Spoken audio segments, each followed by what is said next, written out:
Hi there, everybody. My name is Soul, and today I want to talk to you about a little film I just saw called Encanto. And this is the latest big Disney film, and for whatever reason, a lot of people weren't talking about this one. I had no idea what to expect going in.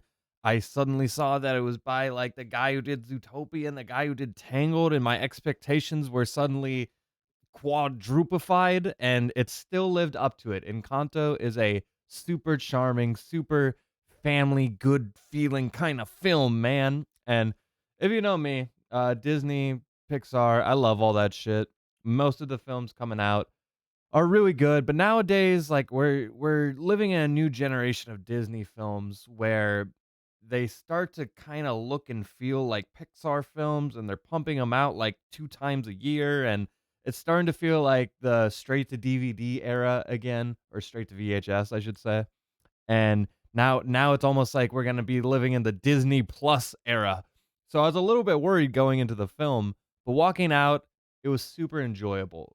Basically, what it is about this main girl right here, the one with the glasses. She's basically Rosa from Brooklyn Nine-Nine, but she's doing a cosplay of my wife. And she's in a family filled with superheroes. And I say superheroes, it's people with powers, with quirks, like My Hero Academia quirks. Each of them, like, oh, I'm super strong. I can lift stuff. This girl, they say, like, oh, her thing is that she's so perfect.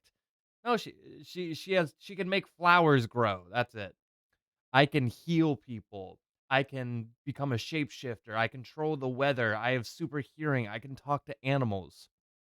A bunch of characters, and when you're trying to write for film characters, you don't get as much time with them as, like, let's say, television. So them having that one defining characteristic right off the bat, a very identifiable character design, nailed. Each of these characters gets fleshed out before you know it, and by the end of the film you feel like you're a part of this big fun stupid happy family, and that's what it's all about, man.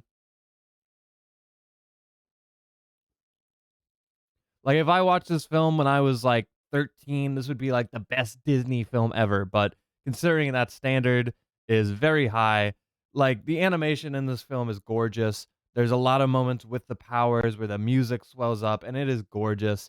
I will say, something I brought up in a video I made about Onward, which is the art style for Disney films, and keep in mind that's Pixar, but again, it's getting really hard to distinguish nowadays. It was nice when one was 2D and one was 3D, but now they all kind of look the same.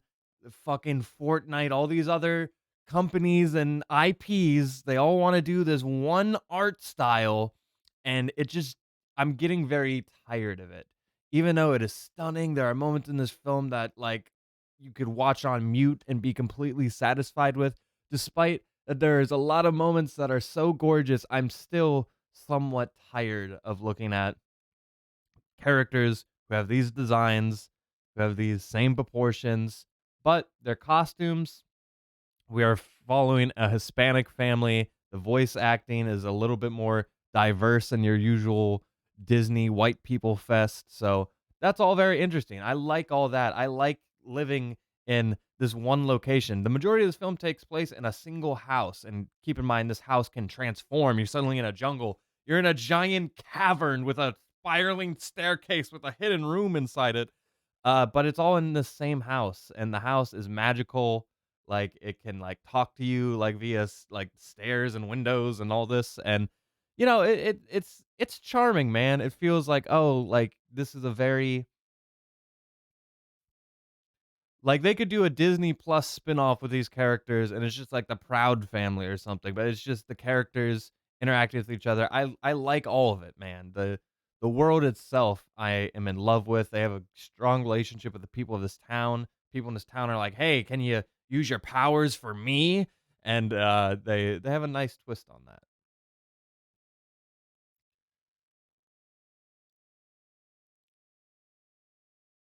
And the morals for this film are actually, and this film actually feels like, and much like Zootopia, this film And much like Zootopia and, like, Inside Out, this film really feels like it accomplishes something with its story, because you have a character who does not have powers. The main character does not have powers, and she lives in a family filled with people with powers. So it's basically a film about the outsiders, the people who are within their own groups but don't really feel like they fit in or they contribute enough or worth that.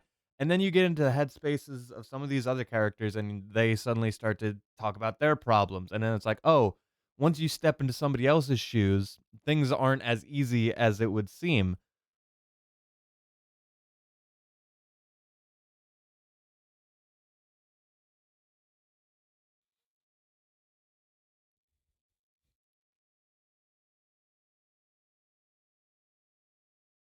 And there's a little bit more and there's a little bit more to that, but I can't go into and there's a little bit more to and there's a little bit more to it than that.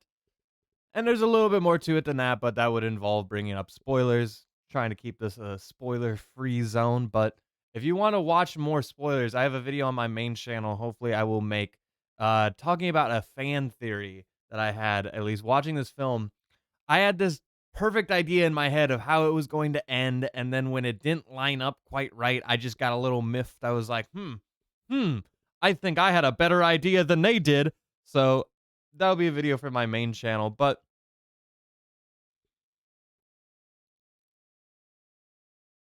for now, know that the story in this film, it's a strong story about family, better than any Fast and Furious movie could ever tell it, and the music.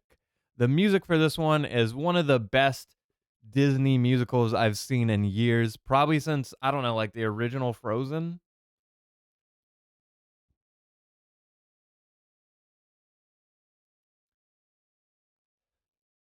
My qualifications for what is a good musical are just, am I humming the songs afterward? And, like other movies, am I thinking about it afterwards? Am I kind of coming back to it? Is my subconscious coming back? Is my subconscious just coming back to the songs and just kind of humming them and thinking about the story and how it wrote? Is my subconscious coming back to the songs, and the songs are making me think about the story and in turn making me think about the movie? Yes. I've thought about this strong girl and her strong girl song at least every day since I've thought about this this strong girl up here. I've thought about this strong girl and her song literally probably every hour since I've seen this movie, and I've listened to it a decent amount of times as well.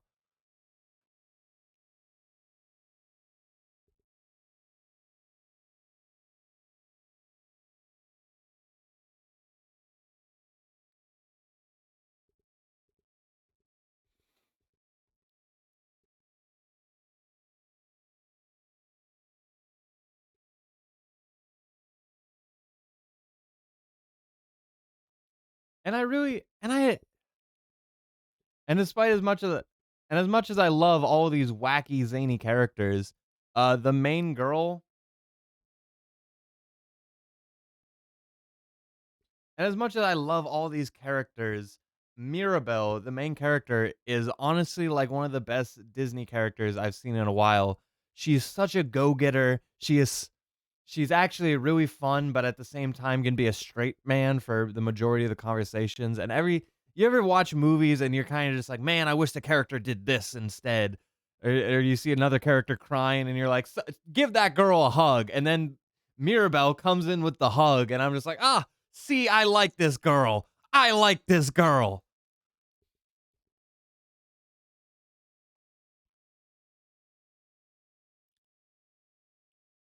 And there's a couple other parts that are, very child friendly. And there's a couple other bits that are very child friendly. They bring in some animal gags here and there. Those are pretty standard bogged down Disney stuff. But for the most part, I can't think of anything I disliked about Encanto. I think this is one of the best Disney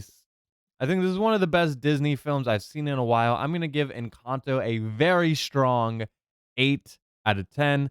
It is very fun, very charming, good family film,